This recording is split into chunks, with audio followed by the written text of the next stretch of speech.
మరిపేడ మండలం ఎల్లంపేట గ్రామానికి చెందిన గండి శోభన్ మంజుల దంపతులు జీవితాంతం కష్టపడితే తప్ప ఇంత బంగారం కొనలేమని వారికి తెలుసు.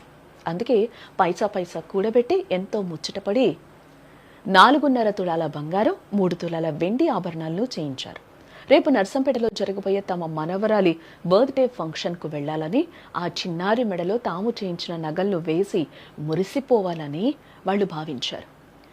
బస్సు కోసం మహబూబాబాద్ బస్టాండ్లో వేచి చూస్తూ ఉండగా శోభన్ తన ప్యాంటు జోబులో భద్రంగా ఉన్నాయి కదా అని నమ్మిన ఆ నగలను దొంగలు అత్యంత నేర్పుగా కొట్టేశారు.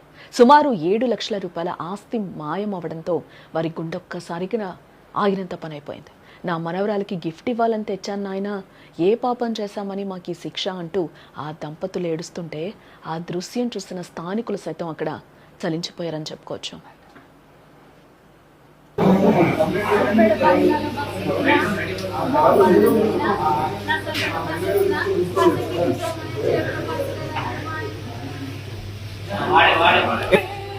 ఎవరి ఫంక్షన్ ఉంది? మనవరాలు ఎక్కడ?